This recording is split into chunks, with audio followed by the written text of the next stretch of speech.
All right, so today we're taking a deep dive into something pretty unusual. Yeah, a little different. You've given us Hofstadter's Godel, Escher, Bach, and D, The Very Hungry Caterpillar. It's a fascinating combo. I'll say, I'm really curious to see where this goes. Yeah, well, the thing is, you can actually use a simple story, like the caterpillar, to understand some of the really complex ideas in Godel, Escher, Bach. Okay, so we're talking self-reference, Right. formal systems, Uh-huh. the nature of consciousness. All that good stuff. Okay, well, let's start with the caterpillar then. Okay. We all know the story eats and grows, and then boom, we get a butterfly. Right, a total transformation. But could we see that transformation as a kind of formal system? Oh, that's interesting. I mean, it might seem like a stretch at first. Yeah. How do we even think about that? Well, formal systems are basically just sets of rules for how you manipulate symbols. Like the MIU system Hofstadter talks about. Exactly. And from those simple rules, you can get these really complex structures and meanings. Oh, so like how does that apply to the caterpillar? Well, think about it. The caterpillar has this basic set of instructions: eat, grow, shed skin, repeat. Right. It's like it's programmed. Yeah, and those actions are kind of like the rules of a formal system. Mm-hmm. And the outcome of following those rules is this crazy transformation. The butterfly. Right, a completely different creature. And that represents like a whole new level of complexity and meaning. Yeah. So the caterpillar is like this little logic machine Ah, crunching through its genetic code, and out pops a butterfly. it's a really cool way to think about it. But if that's the case, what does the butterfly actually represent in terms of Hofstadter's ideas? Well, one way to look at it is through the idea of strange loops. Oh, yeah, that's a big one in Gödel, Escher,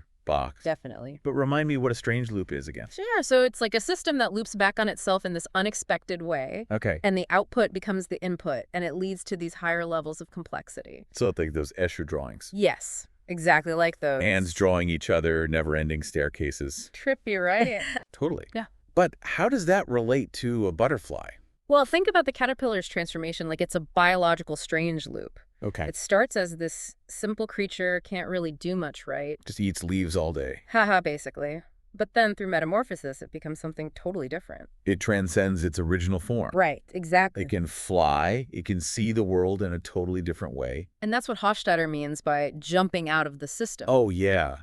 He talks about that, doesn't he? Yeah, it's those moments when we can step outside our frame of reference. And see things from a higher perspective. That's exactly. So the caterpillar is literally jumping out of the system of its own limitations. It's a perfect example of that. Wow, okay. So we're seeing this metamorphosis as a physical version of a strange loop. Uh-huh. This process of self-transcendence like Hofstadter talks about. You got it. And this is where the connection between the very hungry caterpillar and Gödel, Escher, Bach gets really interesting. I know, right? It's not just comparing apples to oranges anymore. It's finding these crazy parallels between nature and abstract ideas. Exactly. But there's something I'm still not getting. What's that? If the caterpillar is like a formal system following rules to become something new, Yeah. how does that relate to meaning? Like, does a butterfly actually mean something more than a caterpillar? That's a great question. And it brings us to this other key idea in Gödel, Escher, Bach. Meaning can emerge from form. Meaning from form. Okay. So the way things are structured and organized, Yeah. that can create new levels of meaning. So it's not just about the physical change. Yeah. It's that the transformation itself has this deeper meaning. Exactly. Think about how we interpret this story. Okay. We see it as a metaphor. For growth, for transformation, Exactly. for potential. And the butterfly represents those ideas because of how beautiful it is and how free it is. Right. And the caterpillar just can't do that. Okay, I can see that. So Hofstadter connects this idea of meaning from form back to formal systems. But how do you get from like symbols on a page to the meaning of the butterfly? Well, remember what Hofstadter's trying to show us. Right. Meaning can come from seemingly meaningless symbols. Right. But only when they're arranged in a certain way following certain rules. So it's not about the symbols themselves? No, it's the relationships between them, the structure that comes from how they interact. Okay, so like a musical score. Exactly. The notes on the page don't mean anything on their own. But they create music when they're arranged in a certain way. And that music evokes emotions, tells stories, has meaning. So the caterpillar's transformation is kind of like that. Yeah. It's not just the sum of its parts. Right. It's the structure, the process, the relationships that make it meaningful. Exactly. And Hofstadter is showing us that these principles apply to all kinds of systems. From nature to human thought. Right. This is making me think about how we learn, Oh, yeah. like how we build knowledge. It's not just stuffing our heads with facts. Yeah. It's about connecting those facts, making a structure that gives them meaning. You're totally right. And that leads us to this other really interesting concept that Hofstadter explores, levels of Oh, understanding. wow. Okay, but before we get into that, I think we need a little break to digest all this amazing caterpillar philosophy. Haha, I agree. We'll be right back to continue our deep dive into Godel, Escher, Bach, and the very hungry caterpillar. Sounds good. Welcome back to our deep dive where we're looking at Godel, Escher, Bach through the lens of the very hungry caterpillar. It's been a wild ride so far. It has. Before the break, we were talking about meaning coming from form. Right, and how that relates to both the caterpillar and E. Hofstadter. And you mentioned something about levels of understanding. I did. It sounds fascinating, It really is. but maybe also a little bit intimidating. Haha, yeah. It can be a bit much at first, but it's actually pretty relatable. Okay, how so? Well, think about it just like the caterpillar goes through different stages. Yeah. Our understanding of the world does too. So you're saying our knowledge isn't static, Right. It's always growing and changing. like when we're kids and think the sun goes around the earth. Uh-huh, exactly. And then we learn it's the other way around. Talk about a shift in perspective. Right. And that's a perfect example of moving to a higher level of understanding. Right. As kids, we see the world in these concrete terms. Just based on what we see and hear and touch. Exactly. But as we learn, we start thinking more abstractly. We see connections we couldn't see before. And we can grasp ideas that used to be way over our heads. So is the caterpillar also demonstrating this when it transforms? I think so. It's not just a physical change. It's like it gets a new understanding of the world. That's a really good point. The caterpillar's world is so limited, right? Stuck on the ground munching leaves. Pretty much. Yeah. But as a butterfly, everything changes. It can fly. It can see everything from above. It's a whole new way of interacting with the world. It's like it literally jumps out of the system of its old life. Right. Like Hofstadter was talking about, seeing things from a higher perspective. You got it. So the caterpillar is literally a physical example of that. A perfect example. So it's not just changing, it's gaining a new level of understanding. Exactly. Okay, this is mind-blowing. I never thought a children's book could be so philosophical. That's what I love about it. And it shows how Hofstadter is right about these deep connections between things that seem totally different. That's the core of his work. All right, so we've got levels of understanding jumping out of the system, meaning from form. We've covered a lot. But what else can we learn from the caterpillar about Hofstadter? Well, one thing that strikes me is how both the very hungry caterpillar and Godel, Escher, Bach focus on process over product. What do you mean? Well, the caterpillar doesn't just POF turn into a butterfly. It takes time. It goes through all these changes. Right. It's a journey of growth and change. It's all about the journey, not the destination. Exactly. And Hofstadter was really fascinated by the process of how things come to be. Not just the end result. Right. He's not just interested in like the theorems or the art. It's the how and the why. Yes. The recursive loops, the strange loops that lead to their creation. So the journey is just as important as the destination. Maybe even more so. And that changes how we think about knowledge and learning.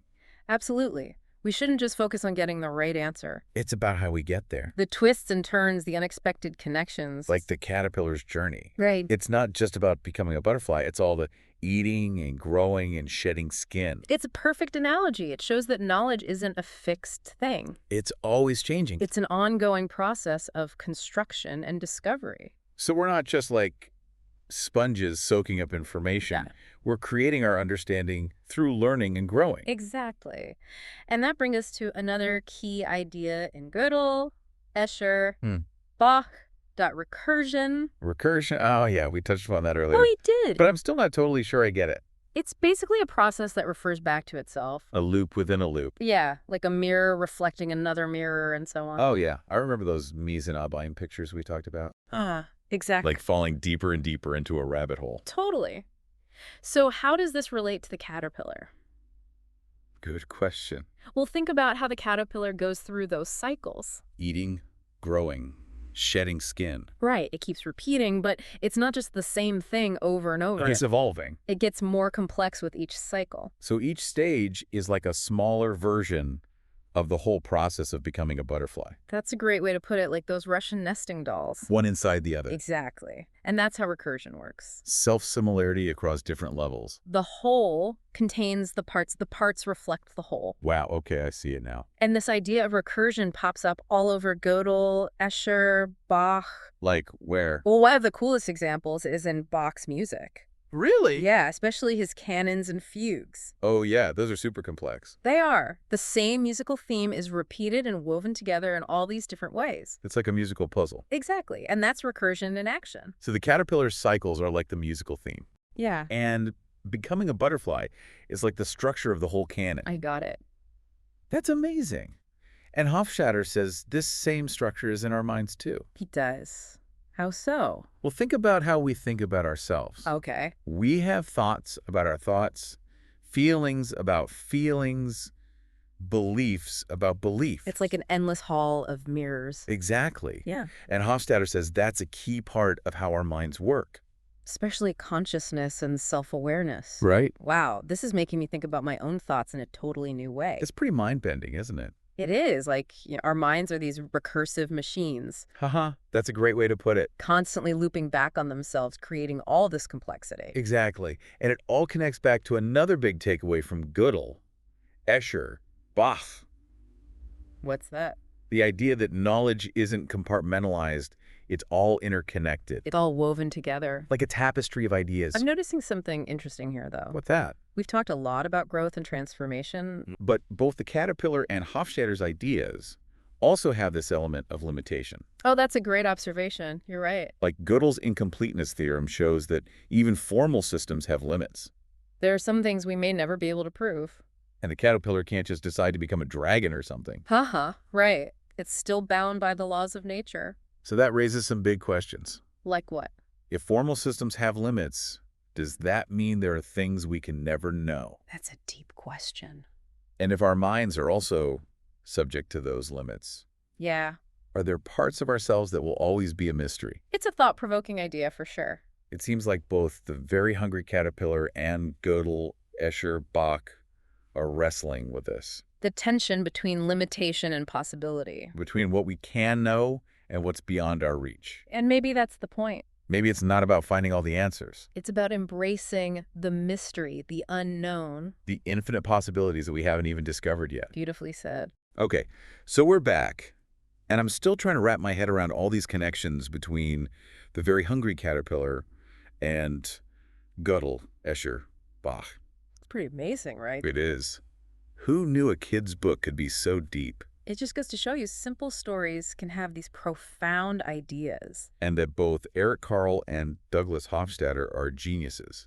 Absolutely. So before we went off, we were talking about limitations Uh-huh. in formal systems and in our own minds. Right.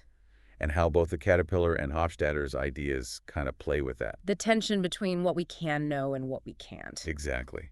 It makes me think about knowledge itself. Mm-hmm. How much can we really know?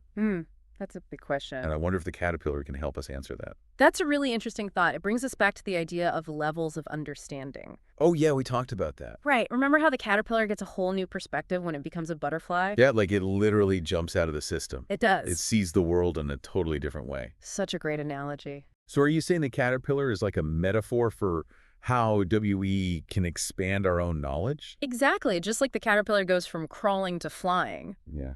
We can have these experiences that change how we understand reality. Okay, but how do we do that? Do we all have to go through some kind of metamorphosis? Haha. Not necessarily. It's not always about one big transformation. Right. It's the process, not the product. Exactly. Knowledge is a journey. It's always expanding. So we got to be open to new ideas, new experiences, new ways of seeing things. That's it. And remember that our understanding is always limited. There's always more to learn. Always. This is making me think about how we get stuck in our ways of thinking sometimes. Oh, yeah. Like we're in a cocoon and forget there's a whole world out there. It's so easy to get comfortable with what we know. So if we really want to learn, we need to break free. We gotta jump out of the system. Shed our old ways of thinking like the caterpillar sheds its skin. Exactly. And be open to being transformed by new experiences. That's a beautiful way to put it. It really is. And it brings us back to a key takeaway from both the very hungry caterpillar and Godel, Escher, Bach, What's that? that limitations can actually lead to incredible potential. Oh, that's interesting. Right, like Gödel's incompleteness theorem shows us even the most powerful systems have limits. But those limits actually point to something bigger. Something beyond what we can grasp right now. And the caterpillar, even with its limitations, transforms into something amazing. It's a symbol of hope. Yeah. It reminds us that even within our limits, we can still grow and evolve. It's a powerful message. It is. And it's what makes both of these works so great. They remind us that knowledge isn't a destination, it's a journey. It's all about exploration and discovery. This has been an awesome conversation. I agree. I feel like I've learned so much. Me too. I have a whole new perspective on knowledge itself. That's great to hear. So to wrap things up, I want to leave our listeners with one last thought. Okay. Just like the caterpillar, we have the potential for amazing growth and change. It might be tough, and we'll probably face limitations. But those limitations can help us be more creative More innovative? and push the boundaries of what we think is possible. That's a great way to put it. So who knows what transformations are waiting for us? That's the exciting part. Well, thank you for joining us on this incredible journey. It's been a pleasure. We'll see you next time for another deep dive into the world of ideas.